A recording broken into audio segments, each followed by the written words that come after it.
തിരുവല്ല നെടുമ്പുറം പുത്തൻകാവ് ദേവീക്ഷേത്രത്തിൽ കവർച്ച നടത്തിയ കേസിൽ കുപ്രസിദ്ധ മോഷ്ടാവ് പിടിയിൽ. ആലപ്പുഴ തലവടി സ്വദേശി മാത്തുക്കുട്ടി മത്തായിയാണ് അറസ്റ്റിലായത്. നിരവധി കവർച്ചാ കേസുകളിൽ പ്രതിയാണ് മാത്തുക്കുട്ടി. 2024 നവംബർ 30 പുലർച്ചെയാണ് പുത്തൻകാവ് ദേവീക്ഷേത്രത്തിൽ മോഷണം നടന്നത്. കാണിക്ക വഞ്ചികൾ കുത്തിത്തുറന്ന് അതിനുള്ളിലെ പണമാണ് പ്രതി മാത്തുക്കുട്ടി മത്തായി കവർന്നത്.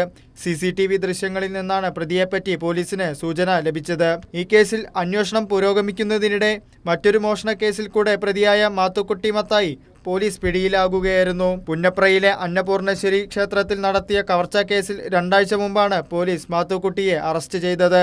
തുടർന്ന് പുളിക്കീഴ് പോലീസ് പുന്നപ്ര സ്റ്റേഷനിൽ എത്തി അറസ്റ്റ് രേഖപ്പെടുത്തുകയും നിയമപരമായ നടപടികൾ പൂർത്തിയാക്കി സബ് ജയിലിൽ നിന്ന് പ്രതിയെ തെളിവെടുപ്പിനായി പുത്തൻകാവ് ദേവീക്ഷേത്രത്തിൽ എത്തിച്ചു. പ്രതിയെ കൊണ്ട് പോലീസ് എത്തുന്ന വിവരമറിഞ്ഞ പ്രദേശവാസികളും ക്ഷേത്ര ഭാരവാഹികളും സ്ഥലത്ത് എത്തിയിരുന്നു. ക്ഷേത്രങ്ങൾ കേന്ദ്രീകരിച്ചാണ് മാത്തുക്കുട്ടി മത്തായി മോഷണം നടത്തുന്നത്. മാത്തുക്കുട്ടി മൊബൈൽ ഫോൺ ഉപയോഗിക്കാറില്ല. ഇത് അന്വേഷണത്തിന് തടസ്സം സൃഷ്ടിക്കുന്നതായി പോലീസ് ചൂണ്ടിക്കാട്ടുന്നു. മോഷണത്തിലൂടെ ലഭിക്കുന്ന തുക ഉപയോഗിച്ച് ഡൽഹിയിലും മറ്റും എത്തി ആഡംബര ജീവിതം നയിക്കുകയാണ് പ്രതിയുടെ സ്വഭാവമെന്നും പോലീസ് പറഞ്ഞു. സംസ്ഥാനത്തെ വിവിധ പോലീസ് സ്റ്റേഷനുകളിൽ പ്രതിക്കെതിരെ നിരവധി മോഷണ കേസുകൾ നിലവിലുണ്ട്. കൈരളി ന്യൂസ്, പത്തനംതിട്ട.